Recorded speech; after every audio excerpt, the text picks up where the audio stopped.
Saudara-saudara yang dikasihi Tuhan, di sepanjang minggu ini, inilah firman Tuhan yang akan menjadi perenungan bagi kita, yang tentunya hendak memberikan semangat bagi kita, menuntun kita di sepanjang minggu ini dalam beraktivitas, bahkan juga bekerja sesuai dengan tanggung jawab yang Tuhan percayakan bagi kita masing-masing. Yaitu 1 Petrus pasal 1 ayat 3 sampai 12 yang diberi judul perikop pengharapan, iman, dan kasih.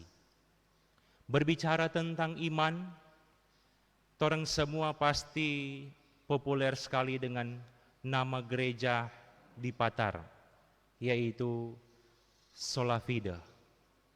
Saya yakin banyak di antara kita semua yang tahu apa arti Sola Fide, yaitu hanya oleh iman.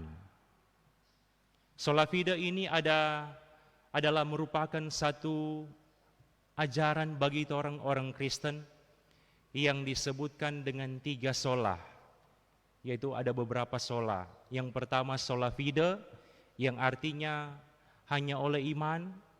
Sola Gratia, yang artinya hanya oleh kasih karunia.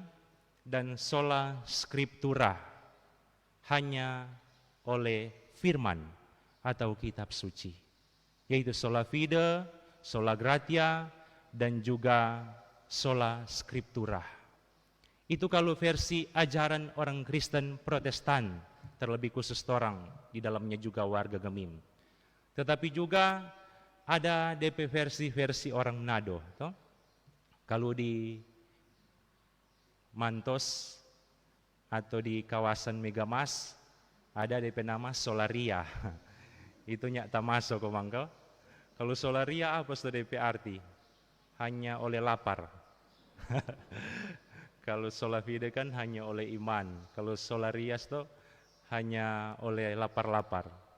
Kalau DP arti hanya oleh mabuk-mabuk, ada lekang sobagate toh. Atau DP arti so kurang tidur-tidur, itu so malas. Atau so rasa siksa. Kalau so rasa siksa so apa itu? So habis doi. Kalau so rasa siksa so habis doi. Jadi Sola Fide gereja di Patar adalah satu nama yang memberikan arti hanya oleh iman, yang di dalamnya berkaitan juga tentang keselamatan. Karena pembacaan kita di sepanjang minggu ini berbicara tentang iman, tetapi juga berbicara tentang keselamatan yang berasal dari Yesus Kristus. Ketika orang membaca bagian firman Tuhan dalam kitab 1 Petrus pasal 1 ini, adalah satu bagian firman Tuhan yang di dalamnya dialamatkan kepada beberapa jemaat yang ada di daerah Pontus, Galatia, Kapadokia, Asia, dan juga Bitinia. Itu disebutkan di pasal 1 ayatnya yang pertama. Ini adalah orang-orang Kristen pendatang di daerah tersebut. Jadi mereka tersebar di beberapa daerah ini menjadi orang Kristen yang hidup sebagai orang-orang Kristen minoritas di tengah-tengah bangsa bukan Kristen. Jadi orang ini sebagai orang-orang Kristen yang hidup di tengah-tengah bangsa bukan Kristen, yang di dalamnya mengalami penindasan yang begitu hebat, penindasan yang begitu luar biasa.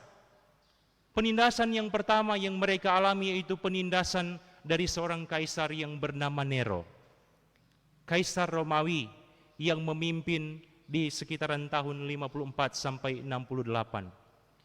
Di sejarah kekaisaran Romawi, Nero ini adalah kaisar yang paling kejam dalam sejarah kekaisaran Romawi.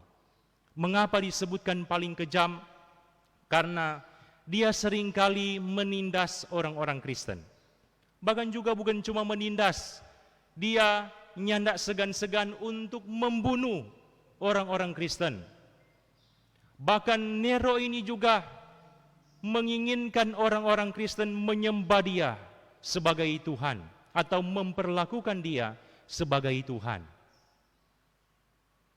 Dan orang-orang yang melawan akan ditindas, dibunuh, bahkan dengan cara yang sadis.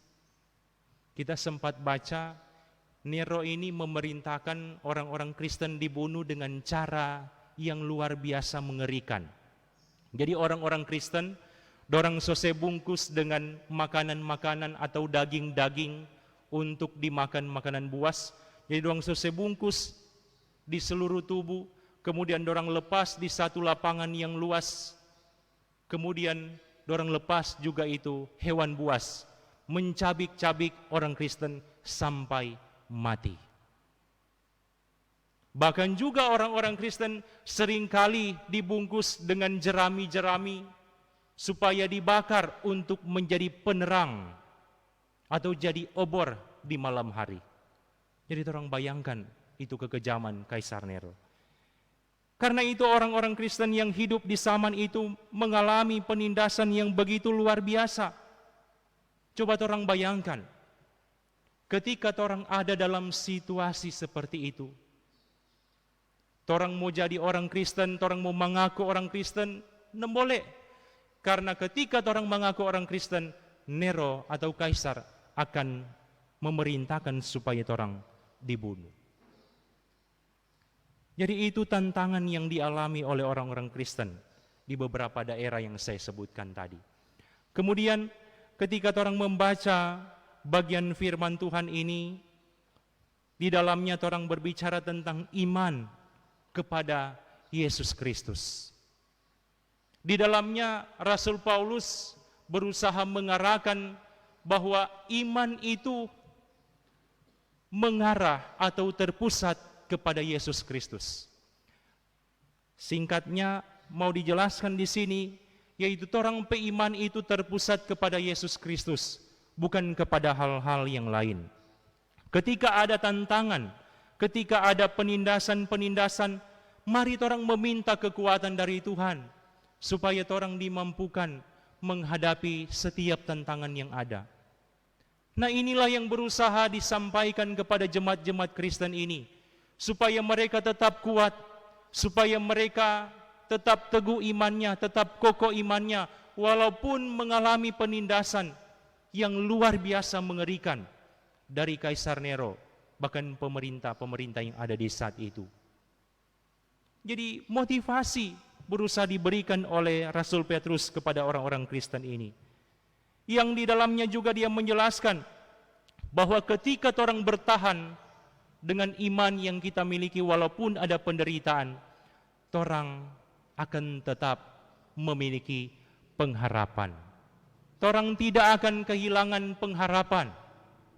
Pengharapan apa yang dimaksudkan oleh Rasul Petrus? Yaitu tentang pengharapan mendapatkan bagian dalam kerajaan sorga. Jadi ini juga memberikan motivasi bagi orang. Ketika orang ada pergumulan-pergumulan, penderitaan-penderitaan baik yang biasa-biasa maupun yang luar biasa, atau penderitaan yang orang anggap susah sekali orang harus meminta kekuatan dari Tuhan. Orang bersandar kepada Tuhan supaya orang nyandak kehilangan pengharapan. Tetapi juga yang paling penting, supaya iman kita tidak goyah. Karena dalam bagian firman Tuhan ini secara jelas mengatakan, iman itu berpengaruh terhadap keselamatan. Itu dijelaskan di ayatnya yang ke-9. Karena kamu telah mencapai tujuan imanmu, yaitu keselamatan jiwamu. Dalam arti ketika orang memiliki iman yang sungguh-sungguh atau iman yang murni di hadapan Tuhan, maka orang akan mendapatkan tempat dalam kerajaan sorga. Itulah yang dimaksudkan dengan sola fide, hanya oleh iman. Sola gratia, hanya oleh kasih karunia. Dan sola scriptura, hanya oleh firman. Memberikan motivasi bagi orang supaya benar-benar memiliki iman yang murni di hadapan Tuhan. Kalau boleh Pendeta Evan mau kategorikan, orang-orang Kristen itu memiliki 3 model iman. Yang pertama, iman yang murni. Iman yang murni berarti baik saat susah maupun senang, dia tetap hidup taat kepada Tuhan. Itu orang yang imannya murni. Mau bersuka cita maupun bergumul, dia tetap taat kepada Tuhan. Itu iman yang murni. Yang kedua, iman lau-lau. Apa arti iman lau-lau? Iman lau-lau, kalau mau kasih contoh praktis, 1 tahun dia mau masuk gereja sama dengan dokter bakasih resep obat 3 kali 1. Kalau dokter kan dia kasih obat paling banyak 3 kali 1 tuh, ada yang 2 kali 1, paling banyak 3 kali 1. Ada juga orang-orang Kristen yang model sama dengan resep dokter 3 kali 1.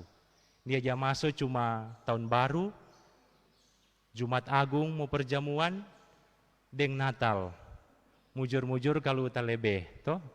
Kalau ada momen-momen khusus baru dia masuk. Itu iman yang lau-lau, iman yang kedua. Yang ketiga, iman yang palsu. Apa arti iman yang palsu? Iman yang palsu di KTP tertulis Kristen. Di data sensus jemaat ada DP nama. Di kolom ada DP nama. Mar kenyataan sehari-hari tidak menunjukkan sikap hidup sebagai anak-anak Tuhan, tetapi lebih mengarah kepada anak-anak hantu. Itu iman yang palsu. Bukan sebagai anak-anak Tuhan, tetapi anak-anak hantu. Pasti kalau anak-anak hantu, DP kelakuan beda, kan?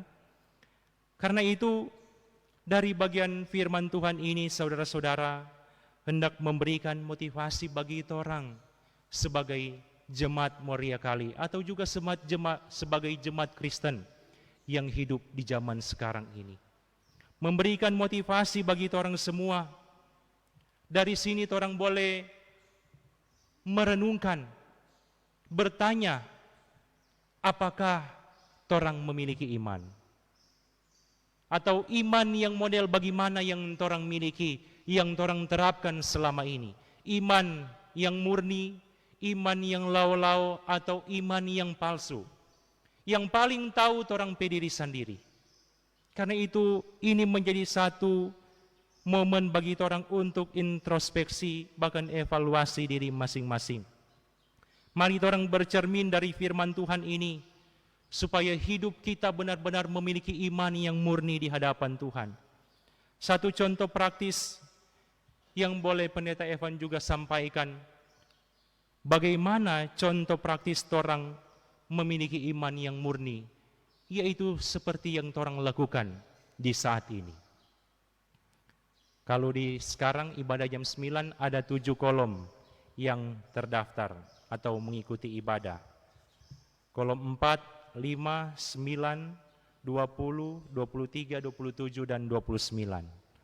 Maka kalau mau lihat dari jumlah kehadiran, Kang, mungkin ini 3 kolom cuma kalau mau hitung jumlah kehadiran, Kang. Nah, ini adalah tantangan dan pergumulan orang bersama-sama. Karena ketika orang melakukan hal-hal seperti ini, atau orang jam memberi diri di hadapan Tuhan cuma baku-baku hitung, maka itu berkat juga cuma mendapat hitung pada orang pe kehidupan keluarga. Karena pada orang pe jemaat dari 700-an kakak, ya kalau menurut kita pe pengamatan, yang rajin jam masuk ibadahnya nak sampai 50% dari 700-an kakak. Contoh jadi sekarang toh. Jadi bersyukurlah orang semua yang boleh menyatakan iman kita di pagi hari ini. Orang meluangkan waktu beribadah di pagi hari ini sebagai juga perwujudan iman kita di hadapan Tuhan. Karena di masa pandemi ini kita je taruh kira ketika orang je beribadah, ada katu yang rajin, ada yang malas, ada yang memang malas penenek moyang. Ada yang rajin, ada yang malas penenek moyang. Kalau yang rajin, kita mau kasih contoh toh. Lain kali dia masuk gereja karena memang dia rutin hari Minggu dia masuk gereja, DP tanpa duduk soalnya mau lari jauh dari situ. Mungkin ada orang juga seperti itu, Kang.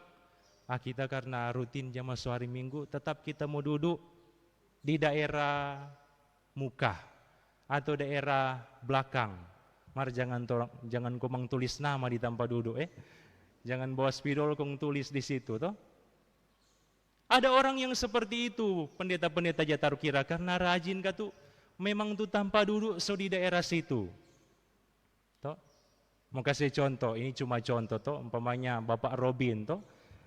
Nah, hobi dia duduk di daerah situ. Kum dan Roy toh, hobi dia duduk di daerah bagian sini. Ini ibu pakai merah siapa kute? Jadi rupa Tantayo ke suka dia duduk di bagian depan. Toh. Torang ada yang seperti itu karena memang torang beriman di hadapan Tuhan rasa susah kalau nyandak mau pergi di gereja. Ada komang yang sebaliknya, rasa susah kalau mau pergi. Ada yang rasa susah kalau nyandak pergi gereja, ada yang rasa susah kalau mau pergi di gereja. Kemudian dalam ibadah-ibadah syukur yang menjadi realita di zaman sekarang. Ada orang yang rajin hadir on time. Ada orang yang dia soser nanti ibadah kalau mulai baru dia berjalan. Ada lagi yang dia soser khotbah ini. Kita semua pergi supaya sampai sunak lama kurang. Demikianlah firman Tuhan. Amin. Toh? Dia sampai supaya semua kelar ibadah. Ada yang lebih soe lagi. Ada yang jauh ukur, ini so persembahan, so lagu. Tuhan betapa banyaknya. Berarti so persembahan atas semua pigi. Supaya sampai sana semua makan. Ada yang seperti itu saudara-saudara. Pendeta-pendeta kan kalau dia pimpin ibadah dia taruh kira. Lain kali baru mulai tabisan. Ibadah ini ditabiskan baru 10 orang. Menerima berkat, so 30. Makan so 40. Ada juga yang lebih soe dari itu. Ada yang suka aja pergi nanti di momen sesudah ibadah. Nanti di karaoke. Nah, nanti semua menyanyi-menyanyi, disko-disko baru dia ada. Jadi ini setengah baku sedu, mar betul. Begitu Kang, setengah bagus sedu mar betul. Nanti orang lihat sendiri kan. Jadi ini memberikan motivasi bagi orang semua. Karena di sepanjang minggu ini kalau berbicara iman ternyata harus dibuktikan. Sama dengan cinta kepada sesama kan. Orang pecinta harus dibuktikan. Begitu juga iman kepada Tuhan harus dibuktikan dalam perbuatan yang nyata.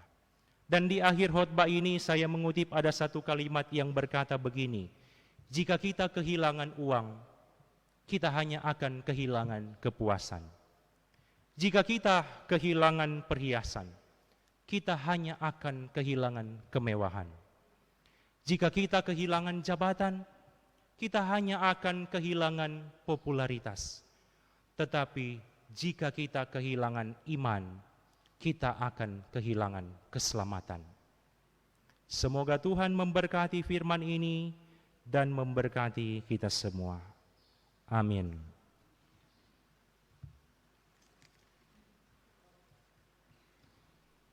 Mari kita memberikan persembahan sambil menyanyi Besarlah Untungku.